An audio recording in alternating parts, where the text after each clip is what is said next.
Yes, hello dear students. Welcome to the new session. And in this session we are going to study about GATE 6 months planner.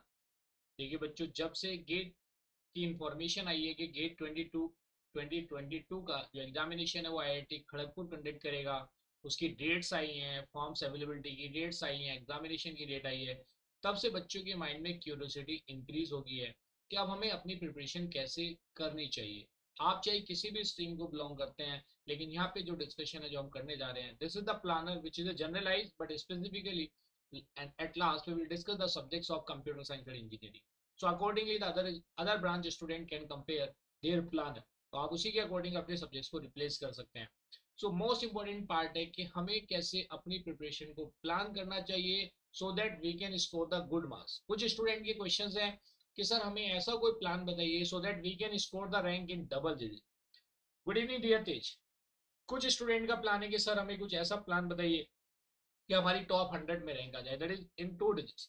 Some of the student are saying sir कुछ ऐसा plan बताइए कि हमारी top 10 में rank आ जाए।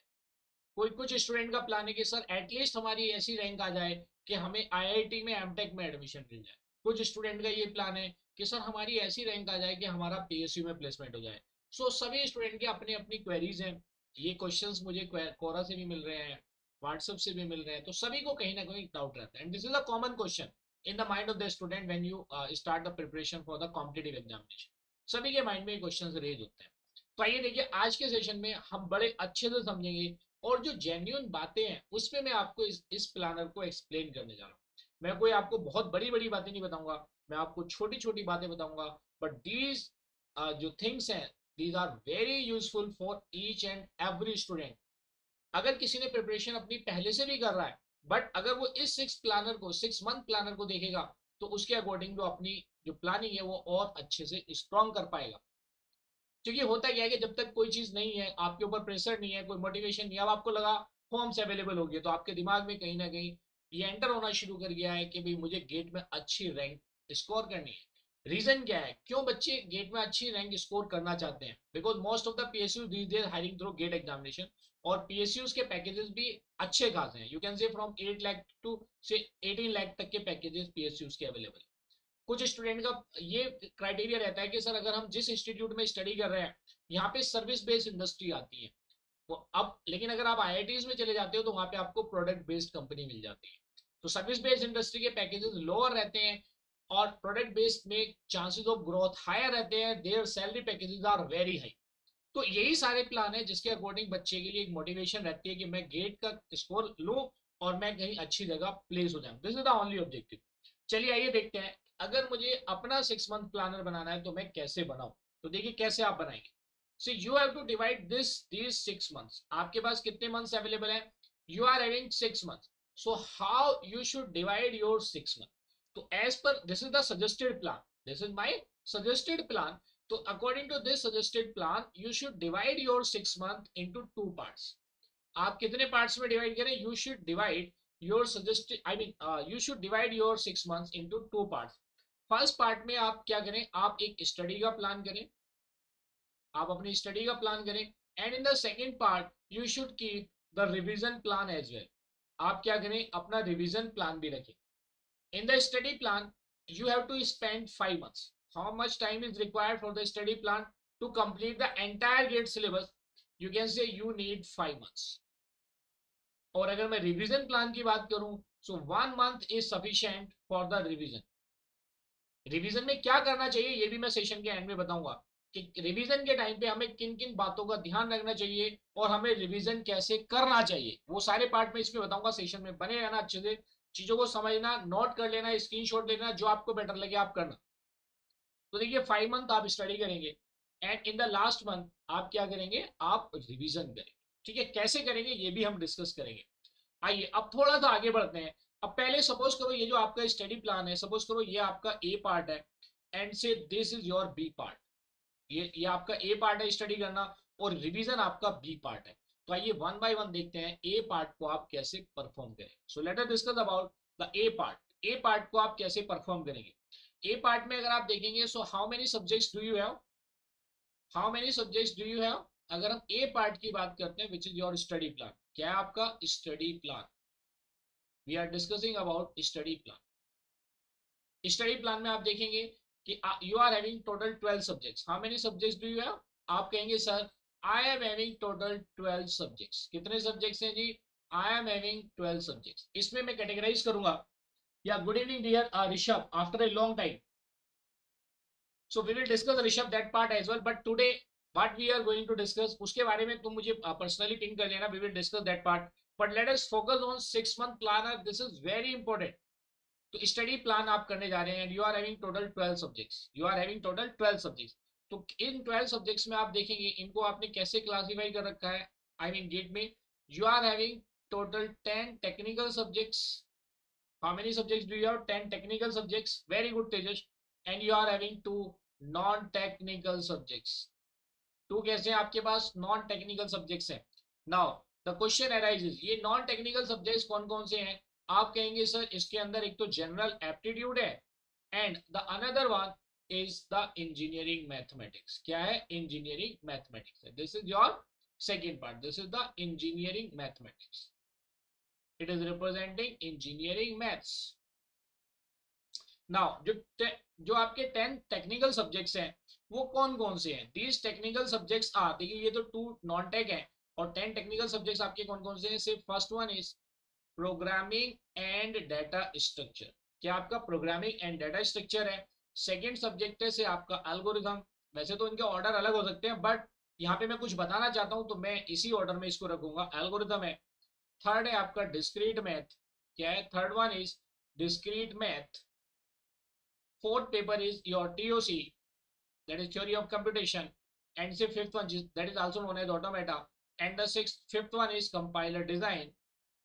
This is a compiler design.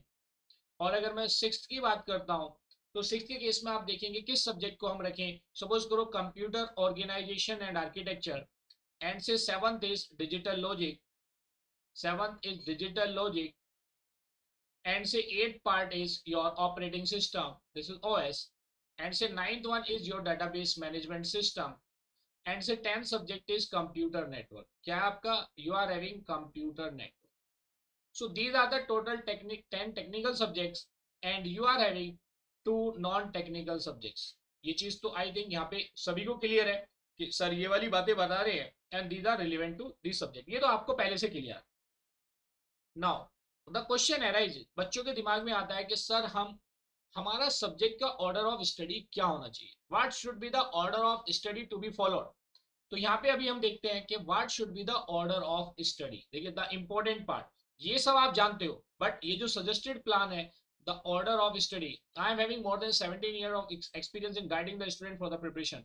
So the order of study must be, ये suggested plan है बाकी it depends upon you. Order of study, order of study क्या होना चाहिए? ऑर्डर ऑफ स्टडी क्या क्या सब्जेक्ट्स है. तो let us divide into the groups. Suppose करो this is the one group. ये 1 2 3 1 और 2 का you are having one group. Group means suppose करो you want to study the algorithm. So to study the algorithm the prerequisite subject is programming and data structure. To study the data structure concept, you must know the programming in C concept. Is it clear to you? So this is according to that. पहले आप programming and data structure study करेंगे, then you will study the algorithm part. And now you are having the remaining 3 subjects. The first one is discrete mathematics, second is theory of computation and compiler design. These subjects are also according to the prerequisite. First of all, you will study the discrete mathematics because some of the concept of set theory are applicable on theory of computation. And the theory of computation application is a compiler design. So that's why you have to follow the same order. This is our second group. And say I am having a third group, which is a computer organization architecture, digital logic and operating system. In the computer organization and architecture, digital logic and operating system, some of the concepts are similar. Like in case of computer organization or operating system, there is a concept of memory management. किसका concept है? There is a concept of memory management. In case of computer organization, digital logic, there are some similar concepts like flip-flop, multiplexer, demultiplexer. So some of the concepts are similar. So this is the third group. And the fourth group is our DBMS and computer network. वैसे तो इन दोनों में कोई correlation नहीं है, but we have to keep them somewhere. So this is group 4. ऐसा नहीं है कि मैंने इस ऑर्डर में लिखा तो you have to follow. Some of the students may have the interest in group 4 so it's up to them. Group 4 is independent, आप इसे कैसे भी स्टडी कर सकते हैं। Group 4 is independent. And suppose करो this non tech part is your group 5। इसको हमने क्या बना दिया, this is a group 5, this is a group 5। Now the question arises कि हमारा ऑर्डर ऑफ स्टडी क्या होना चाहिए। तो आई विल सजेस्ट यू कि अगर आप ऑर्डर ऑफ स्टडी की बात करते हैं, चलिए उसको नेक्स्ट स्लाइड पे ले लेते हैं। Let us discuss the order of study on the next page. अब हमारा ऑर्डर ऑफ स्टडी क्या होना चाहिए। So the suggested plan according to the order of study वो क्या होना चाहिए। देखिए क्या होना चाहिए, वही बात है। तो मैं कहता हूं कि भाई आपका जो मंथ वाइज प्लान है, देखिए दो चीजें हैं। एक तो सब्जेक्ट ऑर्डर हम कैसे स्टडी करें, एक है मंथ वाइज प्लान। तो दोनों को डिस्कस कर लेते हैं।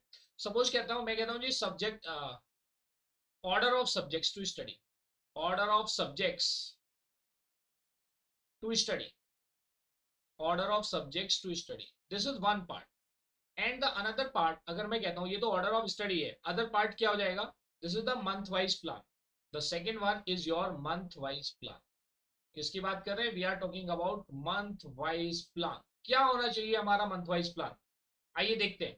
सब्जेक्ट का जो ऑर्डर है, देखिए अभी मैंने आपको जो प्रीवियस स्लाइड में आपको कुछ बातें बताई हैं कि ये हमारे पास डिफरेंट ग्रुप है। एंड दिस इज माई, जो मैंने ग्रुप 1 2 3 4 मेंशन किए हैं, this is my suggested subject order as well.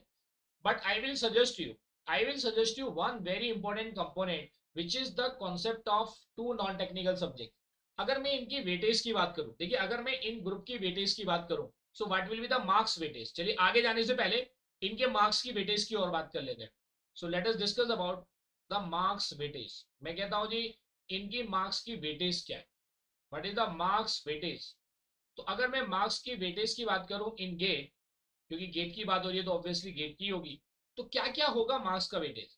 तो देखिए मार्क्स वेटेज में अगर आप देखेंगे तो जो आपका G5 ग्रुप है, पहले मैं चलो G1 को डिस्कस कर लेता हूँ।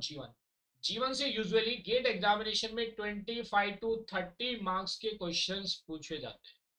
How many marks questions, 25 to 30 marks. In case of G2, अगर मैं G2 के वेटेज की बात करूं तो इस ग्रुप से 15 to 20 मार्क्स के क्वेश्चंस पूछे जाते हैं। It is a variation, it is 15 to 20 marks के क्वेश्चंस पूछे जाते हैं। अगर मैं ग्रुप 3 की बात करूं तो ग्रुप 3 का वेटेज भी अगर आप देखेंगे तो इसमें 20 to 25 मार्क्स के क्वेश्चंस पूछे जाते हैं। इन द सेम वे अगर मैं ग्रुप 4 की बात करूं तो ग्रुप 4 में आप देखेंगे इससे रिलेटेड 10 to 15 मार्क्स के क्वेश्चंस पूछे जाते हैं। एंड एट लास्ट अगर आप G5 की बात करेंगे, इंजीनियरिंग मैथ और जनरल एप्टीट्यूड आपको पता है 15 मार्क्स का फिक्स है, पर इंजीनियरिंग मैथमेटिक्स भी 10 to 15 मार्क्स में पूछी जाता है। तो अगर आप देखेंगे G5, तो G5 का वेटेज भी 25 to 30 मार्क्स में ही होगा। कितने में होगा, 25 to 30 मार्क्स। तो इसमें किसी में भी वेरिएशन हो सकता है, इसमें क्योंकि ये वेरिएशन है तो कितना भी हो सकता है। बट यूजुअली जो अभी तक की ऑब्जर्वेशन है marks weightage in GATE, so this observation is based on the past year question papers. ये किसके बेसिस पे लिया हमने ये weightage, this is based on, it is based on past year papers. किसके बेसिस पे, जो पास्ट ईयर में एग्जामिनेशन हुए हैं उसके अकॉर्डिंग ये मार्क्स की वेटेज है। Is it clear to everybody. अब आपको अभी वो भी डिस्कस करेंगे कि भाई क्वालिफाइंग मार्क्स क्या है, वो अलग बात है। But here we are discussing the we are discussing which part, the planner part, कि कैसे हमें स्टडी करना है। Now what should be the order of subjects. तो ऑर्डर ऑफ सब्जेक्ट्स में I will suggest, this is my suggested plan, this is the suggested plan, this is the suggested plan. और ये आपको फॉलो करना चाहिए, it must be followed. क्या है, देखिए मैं ये सजेस्ट करूंगा आप जीवन चूज करें। जीवन मतलब programming and data structure and algorithm. और उसके साथ साथ देखिए जो आपका नॉन टेक पार्ट है वो पैरेलल में आप चलाते रहे, उसमें आपको एडिशनल टाइम देने की जरूरत नहीं है। आप उसको, जैसे आप एप्टीट्यूड कर रहे हैं तो उसकी प्रॉब्लम आप कभी भी लगा सकते हो, but you should maintain the consistency in your preparation. आपको उसको डिसाइड करना पड़ेगा कि आपने ऑल्टरनेट डे करना है या आपको कैसे करना है, या डेली करना है आपको half an hour, it's up to you. तो इस केस में आपको जो G5 पार्ट है, you must focus on G5 part as parallel से another group is G2, then you have to follow G5 with it, then the third group is G3, G5 will go in parallel, and say you are having group 4 and G5 will go in parallel.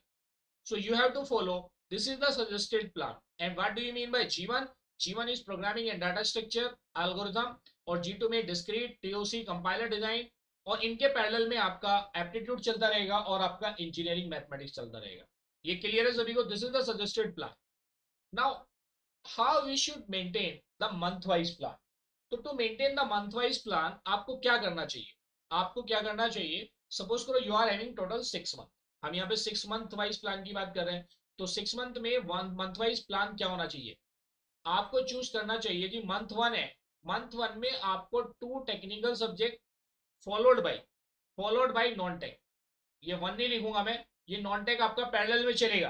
देखिए ये butter है, क्योंकि अगर आप देखेंगे इस non tech part का weightage, इसमें कुछ सब्जेक्ट ऐसे हैं. आपने देखा जी नॉन टेक पार्ट का जो वेटेज है, जो मैंने यहाँ पे मेंशन किया है, 25 to 30 marks. It is equivalent to the GATE qualifying marks. GATE की जो पास परसेंटेज है, the pass percentage of GATE examination is 50. कितनी है? 15 to 16% ओनली. अगर आप नॉन टेक पार्ट को भी अच्छे से कर लेते हो, then you can qualify your GATE examination. Is it clear to everybody? In the same way, the similar weightage is of programming, data structure and algorithm. अगर आप G1 वाले पार्ट को भी कर लेते हो, तब भी आप क्वालिफाई कर सकते हो. इसका मतलब क्या हुआ? अगर आप G1 और G5 ग्रुप को अच्छे से कर लेते हो, तो भी आपके 40+ मार्क्स आने की प्रोबेबिलिटी इंक्रीज हो जाती है. Is it clear to everybody? तो अगर आप उससे ज्यादा करना चाहते हैं, तो आप ग्रुप चूज कर सकते हो अकॉर्डिंगली, अपने इंटरेस्ट के according. According to your interest you can choose the groups जो मैंने यहाँ पे बनाए हैं. आप अपने कन्वीनियंस के अकॉर्डिंग चूज कर सकते हैं. आइए थोड़ा आगे बढ़ते हैं. हाँ, तो मैं यहाँ पे बता रहा था कि मंथ 1 में आपने लिया 2 tech plus non tech. In the same way month 2 में भी आप अपना सेम प्लानर फॉलो करेंगे. मंथ टू में भी आपका क्या होगा? 2 टेक प्लस नॉन टेक, ये आप चूज करेंगे. अब वो 2 टेक कौन से चूज करने हैं? तो जो ये सजेस्टेड प्लान है, इसके अकॉर्डिंग आप चलते चले जाए. नहीं, रेस्ट आपके ऊपर डिपेंड करता है कि आपका इंटरेस्ट कौन सा है. But this is my suggested plan. This is 2 tech plus non tech, क्योंकि you have to finish 5 subjects, sorry 10 subjects in 5 month. So in the month 4 you have to study the 2 tech plus non tech. जिसकी बात कर रहे हैं 2 tech plus non tech. In the same way अगर हम बात करें मंथ 5 की, जिसकी बात करें मंथ 5 की, so in this month also we will follow 2 tech plus non tech. क्या जी? 2 tech plus non tech. And in the month 6 is reserve for revision. किसके लिए रखा गया? For the revision part. ये मंथ 6 आपका रिविजन के लिए. Is it clear to everybody? ये आपका रिवीजन के लिए. अभी अभी अभी बात हमारी खत्म नहीं हुई है. अभी तो हम बेसिक बातें कर रहे हैं. अभी तो हमने देखा कि भाई किस तरह से चीजों को हम कर सकते हैं. ऑर्डर ऑफ सब्जेक्ट ये होना चाहिए, मंथ वाइज प्लान कुछ इस टाइप का होना चाहिए. तो स्टूडेंट के दिमाग में क्वेश्चन आता है कि सर मेरा तो जो जैसा आपने डीबीएमएस लास्ट ग्रुप में मेंशन किया है, बट मेरा जो मुझे जो इंटरेस्ट है वो G5 में ही है. आई मीन मेरा डीबीएमएस मेरा इंटरेस्टिंग सब्जेक्ट है, कंप्यूटर नेटवर्क मेरा इंटरेस्टिंग सब्जेक्ट है. No problem. आप अपने अकॉर्डिंग इनकी ग्रुपिंग चेंज कर सकते हो. भाई आपको लगता है कि ये ग्रुप आपको अच्छा लगता है, but why I am suggesting कि आपको ये करना चाहिए, उसका रीजन मैं बताता हूँ. देखिए प्रोग्रामिंग एंड डाटा स्ट्रक्चर के अंदर जो कॉन्सेप्ट है, मान लिया प्रोग्रामिंग में एरे का कॉन्सेप्ट है, या लिंक लिस्ट का कॉन्सेप्ट है, या स्टैक का कॉन्सेप्ट है, वो सारे कॉन्सेप्ट, या एल्गोरिथम सर्चिंग सॉर्टिंग, वो सारे कॉन्सेप्ट एल्गोरिथम्स में भी एप्लीकेबल. कॉम्प्लेक्सिटी का कॉन्सेप्ट एल्गोरिथम में भी अवेलेबल है. ये इसलिए मैंने एक ग्रुप बनाया. अब क्योंकि इसको स्टडी करने का बेनिफिट क्या है, क्योंकि अगर आप अपना सेमेस्टर एग्जाम का करिकुलम देखेंगे तो भी प्रोग्रामिंग, इन सी डाटा स्ट्रक्चर, एल्गोरिथम इसी ऑर्डर में पढ़ाए जाते हैं. हाँ, डिस्क्रीट मैथ इनके साथ आ जाता है प्रोग्रामिंग एंड डाटा स्ट्रक्चर के. अब अगर मैं टीओसी की बात करूं और डिस्क्रीट मैथ की बात करूं, तो इस केस में आप देखेंगे अगर डिस्क्रीट मैथ भी आप स्टडी कर रहे हैं, डिस्क्रीट मैथ में ऐसी कौन सी चीजें हैं, जैसे कुछ यूनिवर्सिटी के करिकुलम में डिस्क्रीट मैथ के अंदर ग्राफ भी है, डिफरेंट टाइप के ग्राफ है, ग्राफ कलरिंग है. तो वो जो कॉन्सेप्ट है, अगर आप देखेंगे, अगर आपने ग्राफ का concept algorithm I mean data structure में स्टडी कर रखा है या एल्गोरिथम में स्टडी कर रखा है, then it becomes very easier for you to understand that graph entry part in the discrete mathematics. Is it clear to you? क्योंकि आपको डिफरेंट टाइप्स के ग्राफ पता है, तो आप उसमें ग्राफ कलरिंग के लिए आप अब चाहे वो प्लेनर ग्राफ है, नॉन प्लेनर ग्राफ है, वो डिस्क्रीट मैथमेटिक्स में आप इजीली इंप्लीमेंट कर सकते हैं. Is it clear to everybody? फिर बात आती है थ्योरी ऑफ कंप्यूटेशन की.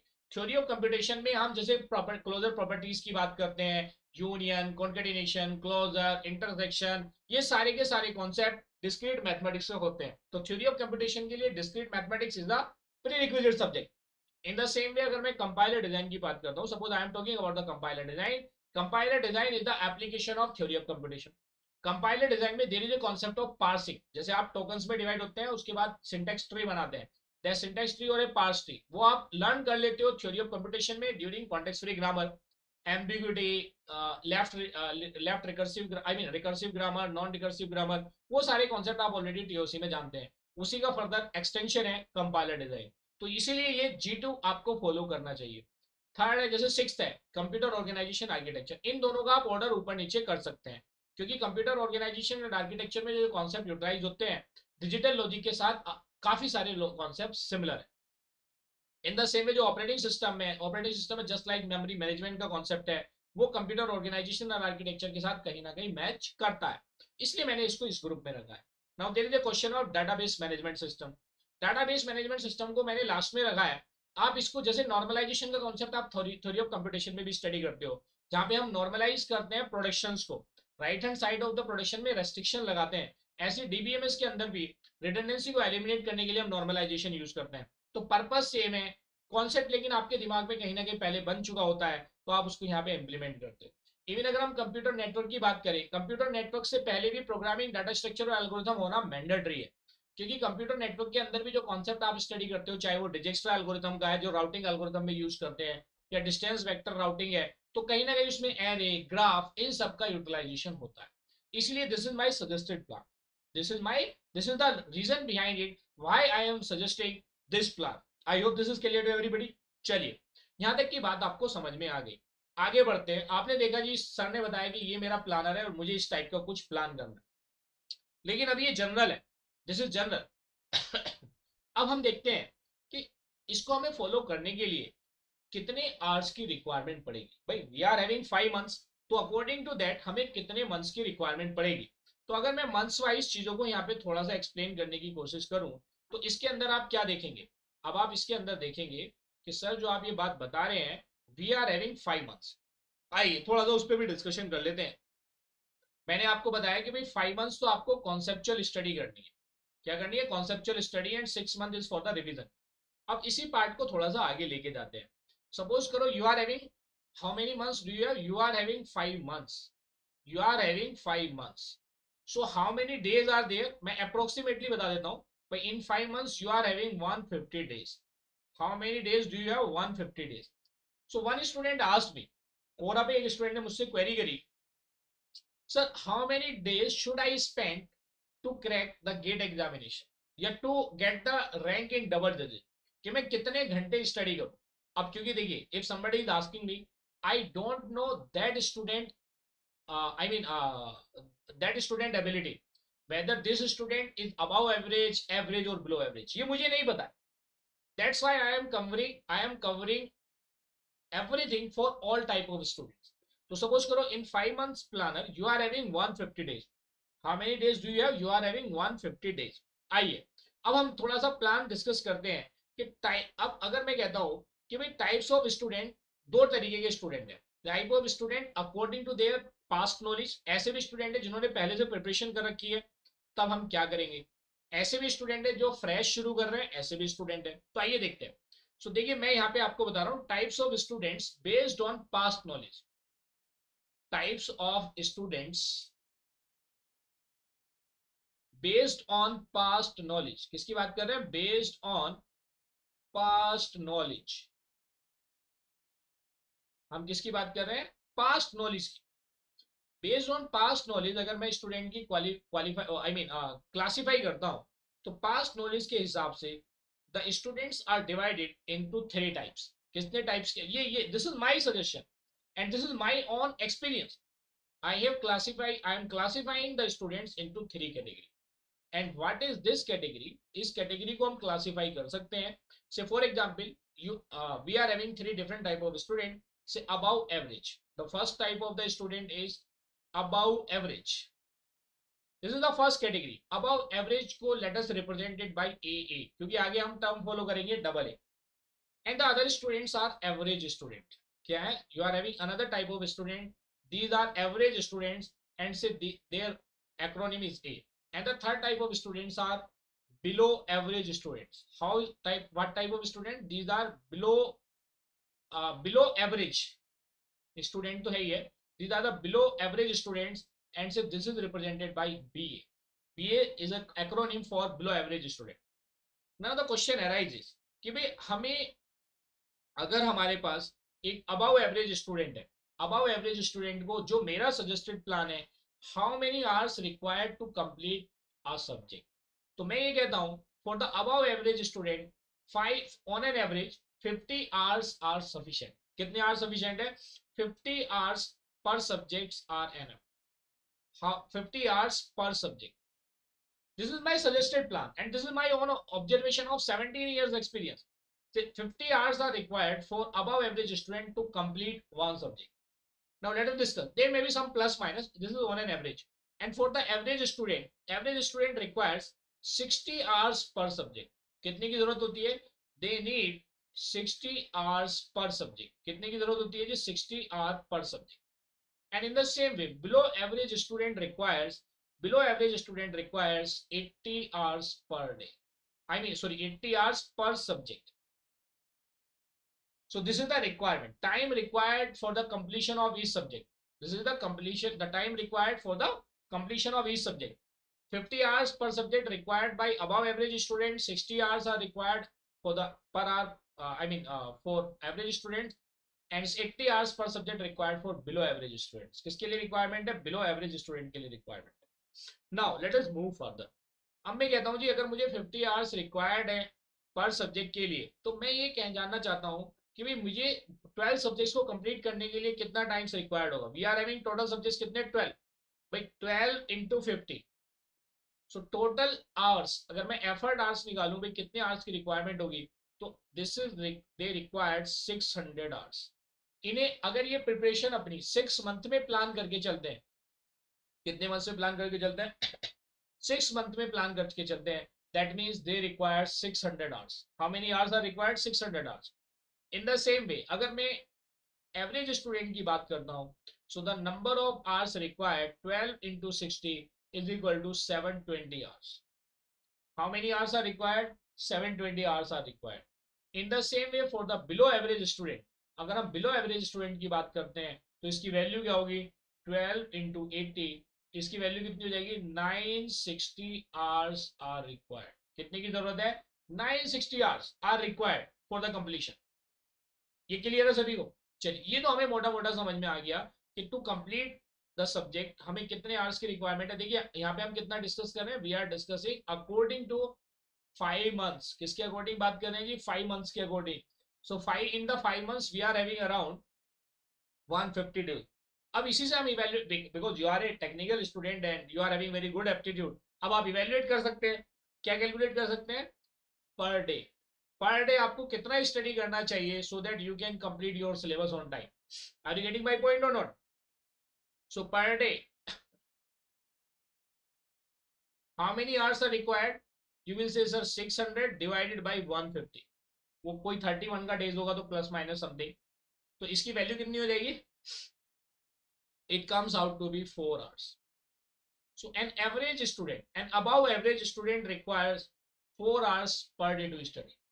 Is it clear? Now let us discuss about average student. So an average student per day requires how much time?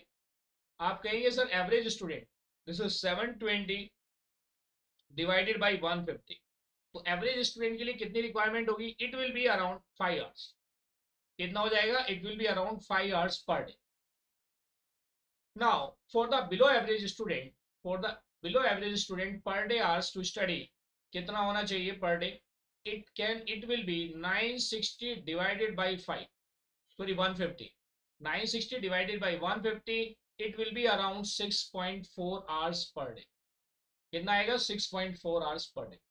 तो देखिए बेस्ड ऑन, देखिए मैंने यहाँ पे आपकी क्लासिफिकेशन करी है बेस्ड ऑन पास्ट नॉलेज। आप मेरी बात समझ रहे हैं? जिसने पास्ट में, मतलब प्रीवियसली किसी ने स्टडी कर रखा है, या वो प्रीवियस ईयर से प्रिपरेशन कर रहा है, या पास्ट 6 मंथ से प्रिपरेशन कर रहा है, तो उसका लेवल थोड़ा हायर होगा।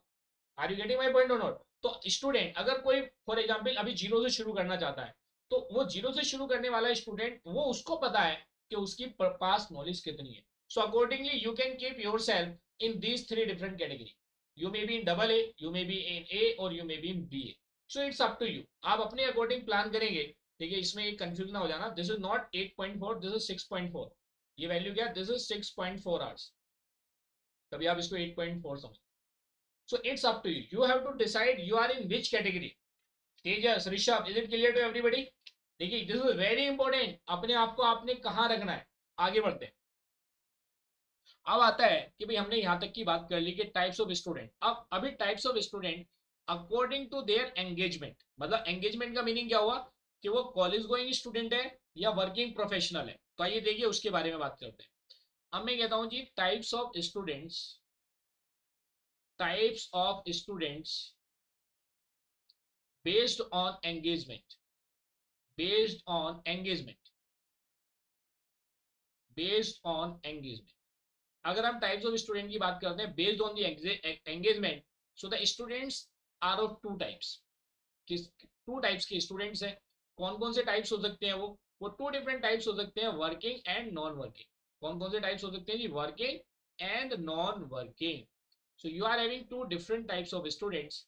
The first one is a working and second one is a non working.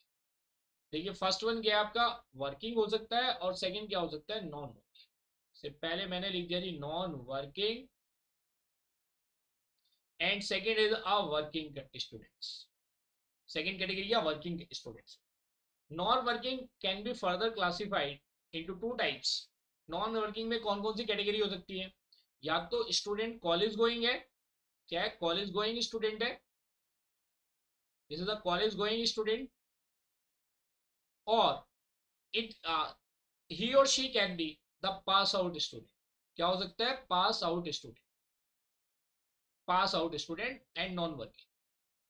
And these are the working. अब वर्किंग में भी डिपेंड करता है कि आप कहाँ पे स्टडी कर रहे हैं। सो तो वर्किंग में some of the people may be working in education sector, some of them may be working in education sector, and say some of them are working in IT sector. तो ये मैं क्यों classification कर रहा हूँ, मैं इसका रीजन बताता हूँ। एजुकेशन सेक्टर में अगर वर्किंग प्रोफेशनल है तो उन्हें थोड़ा ज्यादा टाइम मिल जाता है, और अगर आईटी सेक्टर में है तो कंपेरेटिवली उन्हें कम टाइम मिलता है।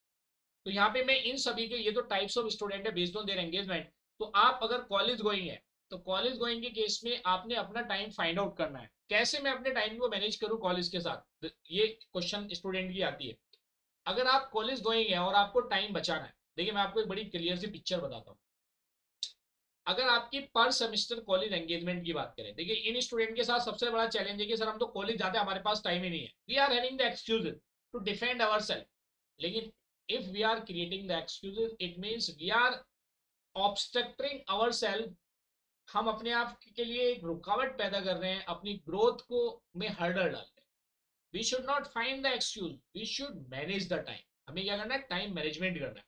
देखिए यहाँ पे मैं इन कॉलेज गोइंग स्टूडेंट की बात बता दूं। In case of college going student, अगर मैं पर सेमेस्टर की बात करूं, किसकी बात करूं? पर सेमेस्टर की। आपके पर सब्जेक्ट कितने आवर्स होते होंगे मैक्सिमम?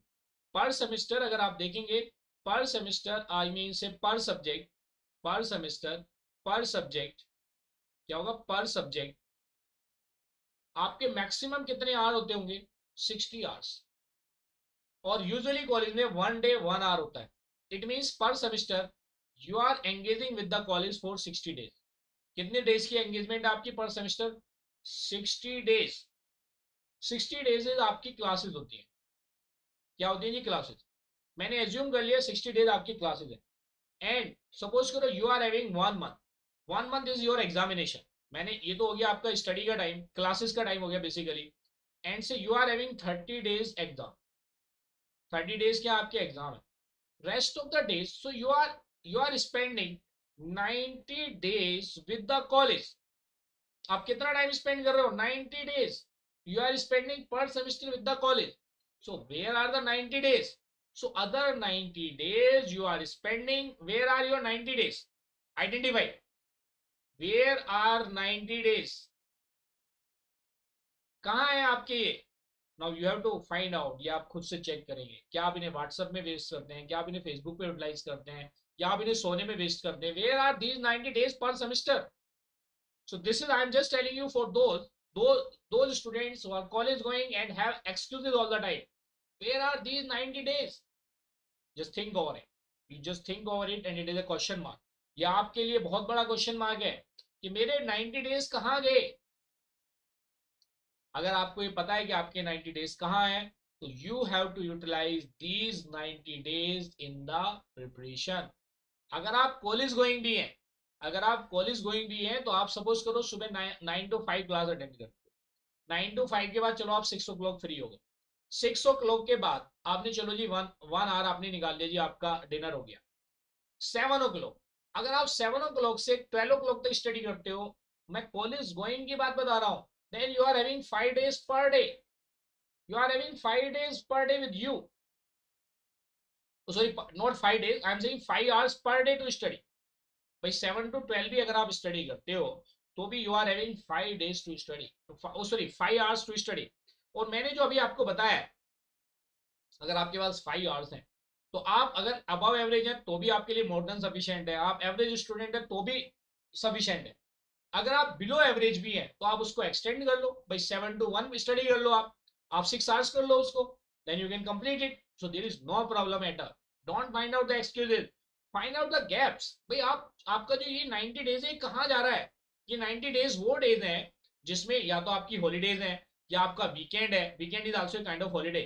तो वो जो हॉलीडेज हैं या समर ब्रेक है या विंटर ब्रेक है, वो ये 90 डेज हैं। Is it clear to everybody? तो ये जो मैं बात का टाइम बता रहा हूँ, per day you are having 5 to 6 hours to study, लेकिन वो 5 to 6 hours कहाँ है? Where are your 5 to 6 hours per day? मैं कॉलेज गोइंग या वर्किंग प्रोफेशनल के लिए भी है, चाहे वो किसी भी सेक्टर में है, and pass out students having all the time with them. So I am saying if you are working whether in IT or you are college going, so where are your 5 to 6 days? I 5 तो मान ही लो, so where are your 5 hours per day? Where? ये कहाँ है? ये जो 5 hours per day है, definitely you are spending somewhere else. आप ये मत भूलिए, you are living in a competitive environment, and last 2 years से आप जानते हैं due to corona there is not a big opportunity in the market, market is crashing in terms of job market. So you must be careful about it. तो competition आपका increase हो रहा है, every year around you can say around 10 lakh engineering student pass out होते हैं, and you are having backlog as well, those the student who are also preparing for the GATE examination. तो आपके ऊपर pressure ज्यादा होना चाहिए, यू शुड थिंक, लेकिन but you need only one rank. आपको सारी रैंक पे नहीं जाना है, but you need to cross a certain threshold, आप उसको थ्रेशोल्ड को क्रॉस करना है, and to cross the threshold in your preparation you maintain the consistency. देखिए अब ये आपने देख लिया जी, आपके पास सफिशिएंट टाइम है, यहाँ पे मैंने आपको ये क्लियर कर दिया, you are having sufficient time for the preparation. इसमें you need not to find out any excuse. ये is it clear to everybody? ये तो सभी को क्लियर है ना कि भाई आपके पास सफिशिएंट टाइम है, there is no space for the excuse, you are having sufficient time with you। So it's all depend upon कि आप क्यों excuses ढूंढते हो। This is about lack of guidance or lack of motivation। हमने देखा why students search for the excuse, why excuse। तो ये excuse हम क्यों सर्च करते हैं? We are not aware about the market, ना हमें जॉब मार्केट के बारे में आइडिया है, we are not about our aim, what we have to do in our future। why excuse? So this ये एक्सक्यूजेज हैं due to lack of guidance, you don't have your proper guidance कि आपको क्या करना चाहिए so that you can get the job on time और you get placed at a right position, whether you want to study in the IITs or somewhere else. This is related to lack of guidance हो सकता है जो excuse है, और it can be lack of motivation. This is the lack of motivation, ये lack of guidance भी हो सकता है, और you can say lack of motivation. और लैक ऑफ मोटिवेशन भी आप कह रहे हैं, या you don't have any way, you don't have any aim of life, no aim of life, no aim of life, आपको ये पता ही नहीं आपने क्या करना है। पापा ने एडमिशन करा दिया बीटेक में, हमने एडमिशन ले लिया, नो एम ऑफ लाइफ। कुछ स्टूडेंट से मैंने एक सेमिनार में पूछा why you have taken admission in the BTech, उसने कहा sir this is the dream of my father to become an engineer, but what is your aim of life? So these are the 3 factors जिसकी वजह से students excuse ढूंढते हैं। These are the students excuses why they have lack of guidance, they are having lack of motivation and no aim of life। is it clear to everybody? So now अब है आपका preparation, say here is your gate, this is your gate, and you can say this gate is your gateway to success। इस gate के through you can be placed in the PSUs. जैसे हर एक parent का एक dream होता है कि भाई उसका बच्चे स्टडी करें, मे बी गर्ल और ए बॉय, और उसके बाद उसको गाड़ी मिले, बंगला मिले और उसकी लाइफ सेट हो जाए। सो अगर आप पीएसयूज में प्लेस होते हैं तो आपके पेरेंट्स का ड्रीम सक्सेसफुल होगा, 100% सक्सेसफुल होगा। तो आप पीएसयूज में प्लेस हो सकते हैं। इसके बाद अगर आप देखेंगे, आप आईआईटी से एमटेक कर सकते हैं। जैसे हर एक इंजीनियरिंग स्टूडेंट का, every engineering student have a dream to study with IIT.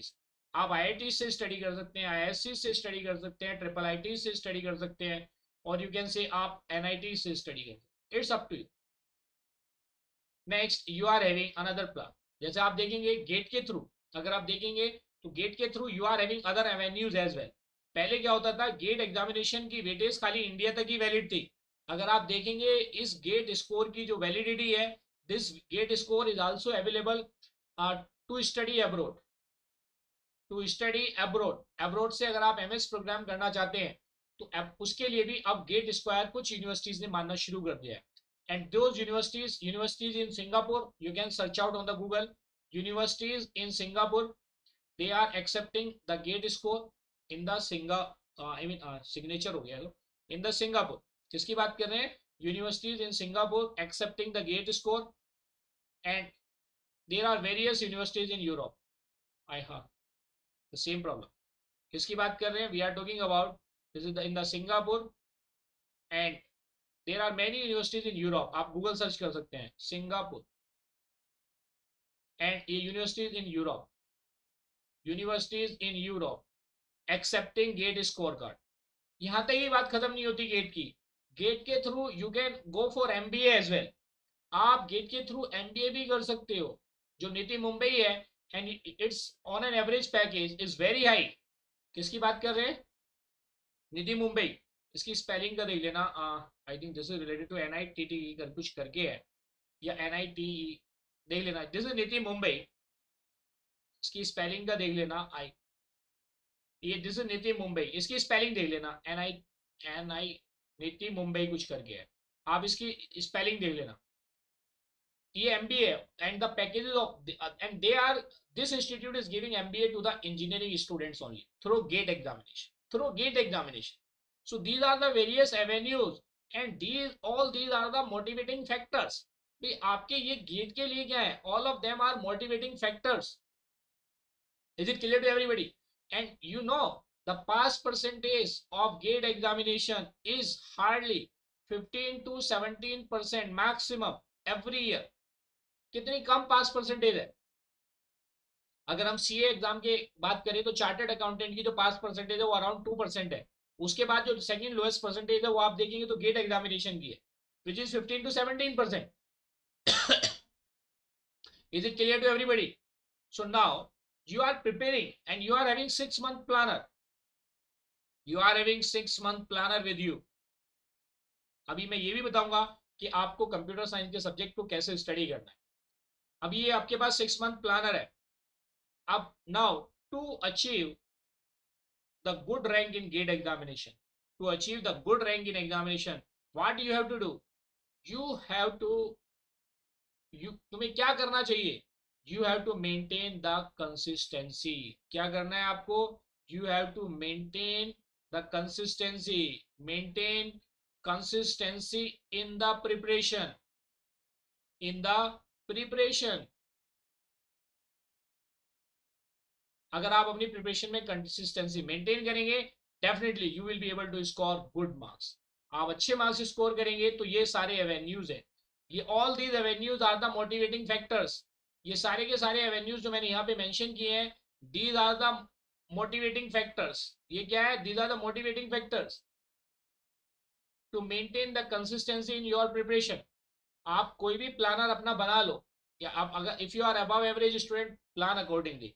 लेकिन आपको ये ध्यान रखना है कि आपको कंसिस्टेंसी मेंटेन करने के लिए, अगर सपोज करो आज आप you are not able to give 4 hours to study, या according to your plan, whether you are A or B ए, आप अपनी उसके अकॉर्डिंग टोटल आवर्स नहीं दे पाते हो, then you should compensate those hours tomorrow. if you are not able to compensate tomorrow, then you can compensate them in the upcoming days। 2 hours करके आप compensate कर लीजिए accordingly, जितना भी टाइम आपने स्पेंड किया है। is it clear to everybody? ये सभी को क्लियर है? Tejas, Rishabh and everybody else, is this plan clear to everybody? आइए थोड़ा आगे बढ़ते हैं। तो ये क्या हुआ, आपको you have to maintain consistency in the preparation, and to maintain the consistency we need motivation. Consistency के लिए हमारे दिमाग में हमेशा रहना चाहिए कि मैं गेट की प्रिपरेशन क्यों कर रहा हूँ। स्टूडेंट के माइंड में रहता है कि सर गेट के थ्रू मुझे कैंपस प्लेसमेंट में कोई बेनिफिट नहीं होगा। This is the wrong hypothesis. ये बच्चों ने एक अपने हिसाब से बना रखा है। ठीक है, if your conceptual clarity is clear, GATE examination में जो कोर इंजीनियरिंग के सब्जेक्ट्स है, अगर आपकी कॉन्सेप्चुअल क्लैरिटी अच्छी है, GATE examination is also having aptitude. तो मैं यहाँ पे एक चीज और बता दूं आगे बढ़ने से पहले, ये अच्छा क्वेश्चन मेरे माइंड में आ गया कि if a student is preparing for the GATE exam, is gate preparation also helpful for campus placement? Yes, this is the question of the student. Is gate preparation also helpful for campus placement? Also helpful in campus placement? In campus placement आपका answer क्या होगा? Yes. Why you will से, आप कहेंगे yes it is very helpful, it is helpful. How it is helpful? देखिए क्यों ये helpful है, इस यस का मैं आंसर आपको दे देता हूं। Why this is helpful? This is helpful because the GATE syllabus की अगर हम बात करते हैं, जिसको हम ऑलरेडी डिस्कस कर चुके हैं, ये जो गेट सिलेबस है, this is the group of technical and non technical subject. किसकी बात कर रहे हैं? We are talking about tech and non tech. कोई भी अगर कैंपस प्लेसमेंट के लिए कंपनी आती है तो वो नॉन टेक को फॉलो करती है। क्यों फॉलो करती है? If you are having a good aptitude, देखिए aptitude means the companies are checking your mental ability, your problem solving skills. जितनी भी आईटी कंपनीज आपके कैंपस रिक्रूटमेंट के लिए आती है, देखिए जो कैंपस रिक्रूटर्स हैं, जो मेजर कैंपस रिक्रूटर्स हैं, जो मास रिक्रूटमेंट करते हैं, कैंपस रिक्रूटर्स, अगर मैं उनके नाम गिनाऊं तो दीज आर लिमिटेड। आप कहेंगे सर ये टीसीएस हो सकता है, इट कैन बी इन्फी हो सकता है, it can be Wipro, it can be Tech Mahindra. तो you are having some limited names in your mind, maybe more than that, मैं कुछ ही यहाँ पे लिस्ट आउट कर रहा हूँ। एससीएल हो सकता है, एडोब हो सकता है, सीमेंस हो सकता है, विप्रो हो गया, टेक महिंद्रा हो गया, एटसेट्रा। मैं ज्यादा यहाँ पे मेंशन नहीं कर रहा। एसेंचर हो गया, एसेंचर भी मास रिक्रूट करती है, ये एक्सेंचर होगी, एक्सेंचर। तो ये मैं इसलिए बता रहा हूँ, this is the motivating factor. अगर आप इन सभी एटसेट्रा, अगर आप इन सभी मार्क्स रिक्रूटर की बात करेंगे, I mean mass recruiter, these are the mass जो ज्यादा स्टूडेंट को रिक्रूट करती हैं, ये मास रिक्रूटर्स हैं, दीज आर मास रिक्रूटर्स। और अगर आप इनका मास रिक्रूटर्स, और अगर आप इनका क्राइटेरिया देखोगे रिक्रूटर्स, अगर आप इनका क्राइटेरिया देखोगे प्लेसमेंट का, तो प्लेसमेंट का क्राइटेरिया क्या होता है? सबसे पहले अगर आप देखेंगे तो ये एप्टीट्यूड इनका आई मीन सबसे पहले क्या करते हैं, ये एप्टीट्यूड टेस्ट कंडक्ट करते हैं। They used to conduct aptitude test, और ये एप्टीट्यूड टेस्ट आपका गेट के सिलेबस में नॉन टेक में ऑलरेडी कवर हो रहा है। एप्टीट्यूड होता है, देर बार अगर कंपनीज को फिल्टर ज्यादा बनाने हैं, then there can be a group discussion, वो चलिए अलग बात है, but you are getting help in aptitude, then there is a technical interview, then there is a technical interview. If you are having very good conceptual clarity of programming, data structure and other subjects, then definitely you will be able to crack the technical interview. देखिए इन the technical interview कुछ companies जो packages higher देती हैं वो आपसे coding भी कराती है। तो कोडिंग के लिए वो आपको आपको फ्री कर देती है। You can use C, C plus plus, Java, Python, it's up to you कि आप कोई सी भी प्रोग्रामिंग लैंग्वेज यूज करो। लेकिन आप ये समझिए, अगर आपकी कॉन्सेप्चुअल क्लैरिटी अच्छी है, then you can implement it into any programming language. आप उस कॉन्सेप्ट को किसी भी प्रोग्रामिंग लैंग्वेज में इंप्लीमेंट कर सकते हो। Is it clear to you? No? तो ये जो टेक्निकल पार्ट है गेट सिलेबस का, it will help you in the technical interview. अब कुछ स्टूडेंट ये कहते हैं जी, नहीं मुझे तो टेक्निकल में मैं तो क्या कहता हूँ, पाइथन स्टडी कर रहा हूँ, मशीन लर्निंग स्टडी कर रहा हूँ, आर्टिफिशियल इंटेलिजेंस कर रहा हूँ। अरे मेरे डियर स्टूडेंट्स, आप ये क्यों भूल जाते हो? Why do you forget about it? जो आपके कोर इंजीनियरिंग के सब्जेक्ट्स हैं, these are the prerequisites for machine learning, deep learning, या you can say artificial intelligence या साइबर सिक्योरिटी। उन सब के लिए जो आपकी रिक्वायरमेंट है वो कोर इंजीनियरिंग सब्जेक्ट्स है। आप देखेंगे core engineering subject syllabus is almost similar across the world. आप जितने भी सिलेबस चेंज होती हैं, कभी भी सिलेबस आप कहेंगे कभी भी सिलेबस आप देखेंगे कोर इंजीनियरिंग का चेंज नहीं होता है, हाँ थोड़ी बहुत यूनिट की शफलिंग हो जाती है, but core engineering syllabus remains the same. हमेशा इलेक्टिव चेंज होते हैं। आपने कभी सोचा इस चीज को? This is the reason behind it, क्योंकि core engineering is the foundation of engineering student. अगर आपके कोर इंजीनियरिंग के कॉन्सेप्ट्स क्लियर है, then it becomes very easier for you. Is it clear to everybody? So देखिए, ये student ने मुझसे कोरा पे क्वेश्चन पूछा था कि क्या मैं गेट की प्रिपरेशन करूं तो मुझे कैंपस प्लेसमेंट में हेल्प होगी? या डेफिनेटली 100%। यार you are if you are preparing for the gate examination, that means your level is higher than the other students. Is it clear to everybody? जो student I mean aptitude की preparation करना चाहते हैं, तो मेरा अपना channel है wifi हेल्पमेट। आप वाईफाई हेल्पमेट चैनल पे जाके प्लेलिस्ट देख सकते हैं। टीसीएस एनक्यूटी की भी प्लेलिस्ट बनी हुई है, गेट एप्टीट्यूड की भी प्लेलिस्ट बनी हुई है। आप उस पर जाके वहां पे स्टडी कर सकते हो। उसमें पीवाईक्यूज भी है, कॉन्सेप्ट एंड पीवाईक्यू, और आप बड़े इजीली आप अपने प्रिपरेशन कर सकते हैं। Is it clear to everybody? चलो, यहाँ पे हमने चीजों को डिस्कस कर लिया कि भाई ये जो मास रिक्रूटर्स है, देखिए ये स्पेलिंग में आप कंफ्यूज ना हो ना, this is related to the recruiters. ये मैं थोड़ा करेक्ट कर देता हूँ, this is related to the mass recruiters. ये कंपनी है जो मास रिक्रूटर्स है, and there are more companies as well. These are the mass recruiters. इसकी बात करें, we are talking about mass recruiters. Aptitude test conduct करते हैं, GD, technical interview, and last में क्या होता है, एचआर राउंड। तो बेसिकली एचआर राउंड में भी आपका एक तरीके से आप देखेंगे तो साइकोमेट्रिक टेस्ट भी हो जाता है एचआर राउंड में। सैलरी का डिस्कशन होता है, बट वो अलग बात है कि कंपनीज आपको अपनी ब्रीफ ट्रेनिंग भी देती है आफ्टर ज्वाइनिंग, जिससे कि you can adjust into the organisation. तो ये चीज सभी को क्लियर है? I think this question is clear to everybody and this was asked by many student. चलिए, ये भी आपको क्लियर हो गया। नाउ हाँ, मैं आपको अभी बताने जा रहा था कि अब आप अपना जो सब्जेक्ट वाइज प्लान है वो कैसे रखें। How you should prepare your subject wise plan. देखिए, सब्जेक्ट वाइज प्लान कैसे आप स्टडी करें। तो let us discuss the subject wise study plan. Subject wise plan कर देते हैं, स्टडी भी होगा उसमें, टेस्ट भी होगा। This is your subject wise plan. कैसे आप स्टडी करेंगे जी सब्जेक्ट वाइज प्लान में? In the subject wise plan से you are having total 12 subjects, और मंथ वाइज हमने डिस्कस कर ही लिया है। तो सब्जेक्ट वाइज प्लान में आप क्या करेंगे? सपोज करो you are having subject one. देखिए, मैं जनरल कर देता हूँ, ये सब्जेक्ट वन आपके पास है। आप इस सब्जेक्ट वन के साथ साथ क्या क्या करेंगे? सब्जेक्ट वन में you have to clear your concepts. आप अगर ये देखेंगे तो जैसे आप प्रोग्रामिंग एंड डाटा स्ट्रक्चर की बात करें तो उसमें कुछ कॉन्सेप्ट्स फिक्स है। जैसे प्रोग्रामिंग इन सी के क्वेश्चंस हमेशा पूछे जाते हैं। प्रोग्रामिंग इन सी में भी जो क्वेश्चंस आते हैं, they are related to the function, may be recursive function, array pointer structure, उससे क्वेश्चंस पूछे जाते हैं।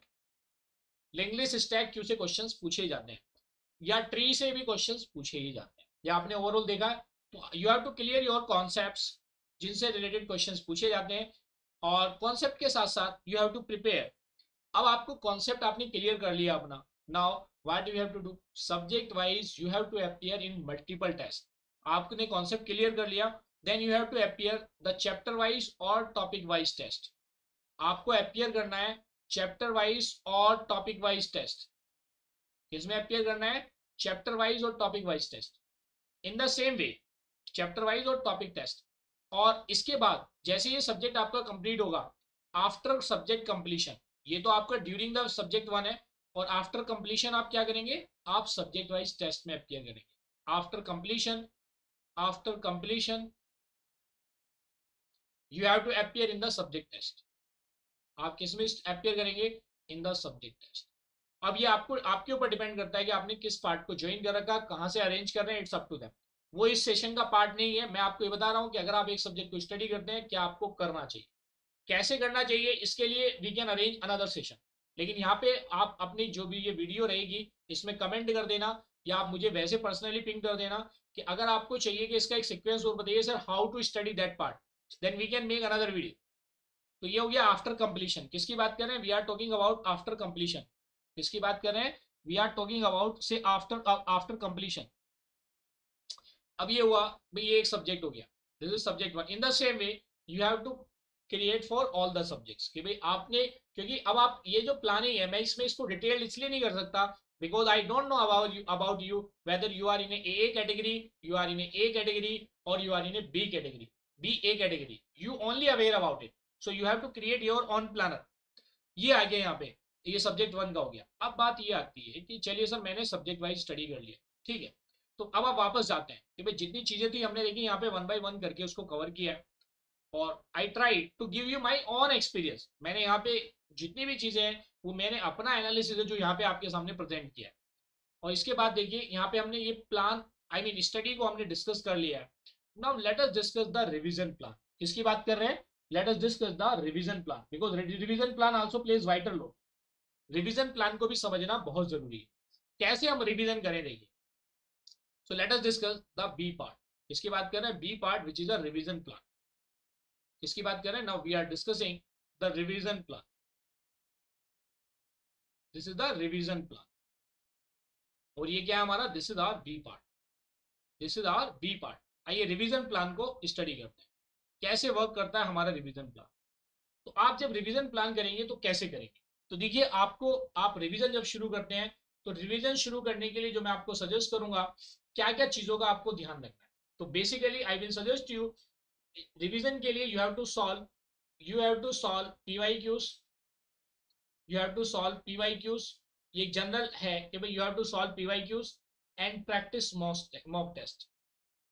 And practise mock test. क्या करना है आपको? You have to practise PRACTIC या प्रैक्टिस मॉक टेस्ट। क्या करना है आपको?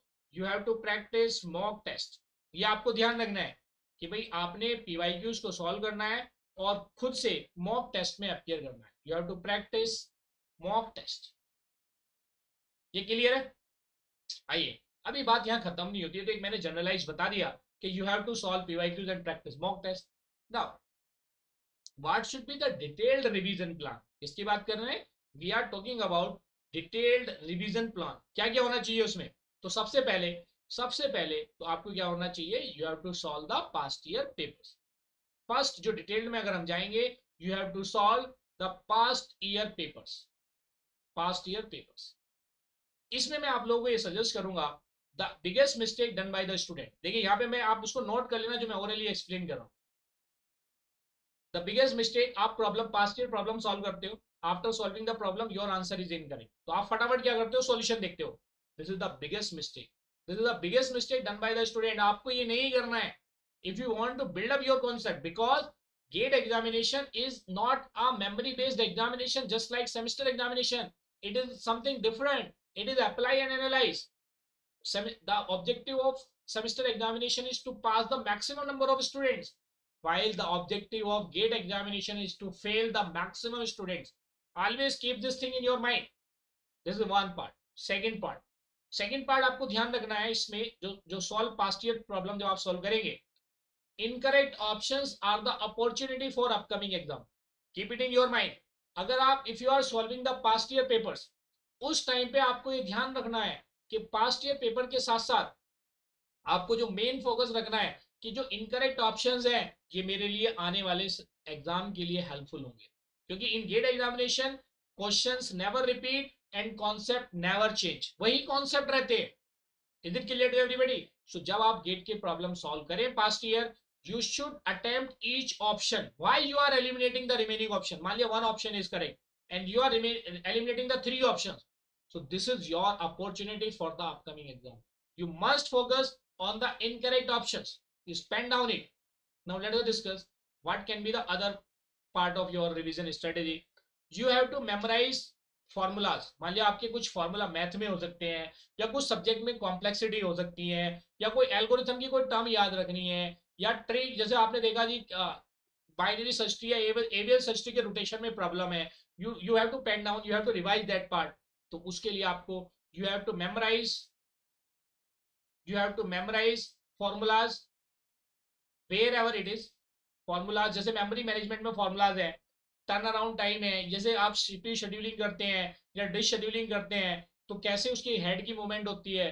सो you need to remember formulas. You have to remember the formulae, basically not the formulas. You have to remember the formulae. You have to remember the formulae and some say concepts. ये concepts भी हो सकते हैं. Maybe the complexity of some algorithm जिसमें आपको confusion होता है, etc. You have to memorize this part. So this is the part of your revision plan. आप इनकी sheet भी बना सकते हो. you can create the memory sheet for the formula, concept, complexity, subject wise you can create it so that you can easily revise before 1 or 2 days of the examination. And the third thing that you have to do, you have to revise you have to revise each subject. आपको क्या करना है, you have to revise, ये memorize हो गया, and you have to revise technical and non-tech subjects. आप उनके जो की पॉइंटर्स हैं tech and non tech subjects को भी आप क्या करेंगे, रिवाइज करेंगे विद इन दिस मंथ. कैसे करेंगे, उसके लिए आपको पता है कि you are solving the past year problem, उसी के अकॉर्डिंग जो कॉन्सेप्ट्स हैं you have to connect them. You have to revise technical and non-technical subjects. And fourth one, what you will do, you have to attempt. देखिए अब आती है कि sir what should be the frequency of attempting the mock test. क्या mock test हमें daily करने चाहिए, क्या हमें mock test वीकली करने चाहिए. So देखिए this is the 1 month plan. Basically this revision plan is applicable. I am just telling you for 1 month. किसके लिए कह रहा हूं मैं, 1 month के लिए कह रहा हूं. So I will suggest you in this 1 month revision plan, you should appear in one mock test every 2 days. क्या करना है आपको, you have to appear in one mock test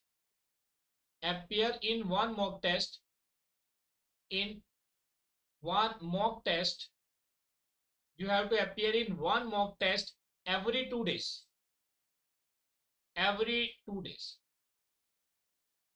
This should be your plan. This is the suggested plan. And in the next you have to analyze. अब क्या होगा, देखिए student usually डरते हैं एग्जाम में. ठीक है, जो आप मॉक टेस्ट में आप अपियर कर रहे हैं, so you have to analyse this, the result of this mock test. मान लिया आपने ये मॉक टेस्ट क्या होगा, basically this is the full length. अब आप फुल पेपर अटेम्प्ट कर रहे हैं, this is the full length test series जो 3 आवर्स की होती है. This is full length test series. Now you have to analyse कि आपके जो मार्क्स कम आए हैं, what is the reason behind it. क्या आपके डाटा स्ट्रक्चर के कॉन्सेप्ट्स क्लियर नहीं है, is your theory of computation concepts are not clear, then उस पार्ट में you have to focus, you have to give more time. उसमें क्या करना है, you have to give more time. So in that case you have to analyse the performance of the mock test. Analyse the performance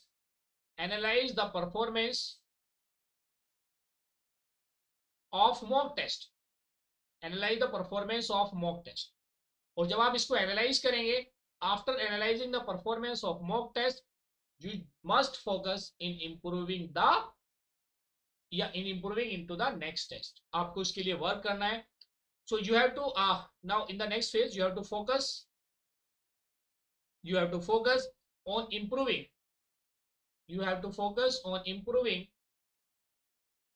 in each mock test. I hope this is clear to everybody. And at last I will say, this is the 6th part, so this is the 7th part, and at last I would like to say you have to revise all concepts. जब आप इस revision में जाएंगे, and finally you will be able to revise all the concepts. You will be able to revise all concepts. ये clear है सभी को? So this is the way and this is the strategy. This is the 6-month planner. So I will suggest to everybody, अगर आपको कहीं पे भी लगता है, you must watch this session again. Definitely you will be able to understand what exactly is the need to crack the GATE examination. और आपको उसमें consistency कैसे maintain करनी है, how to maintain the consistency. If you want more videos or more sessions related to this part, like how to prepare for the subject, yes sir, please make the videos for subject wise plan to preparation, कि किन किन concept को हमें focus करना चाहिए, how to solve the PYQs, how to eliminate, what should be the tricks to solve the PYQs. So we can conduct the more session. You can comment it into the comment box. आप comment करिए, then we will try to arrange more session.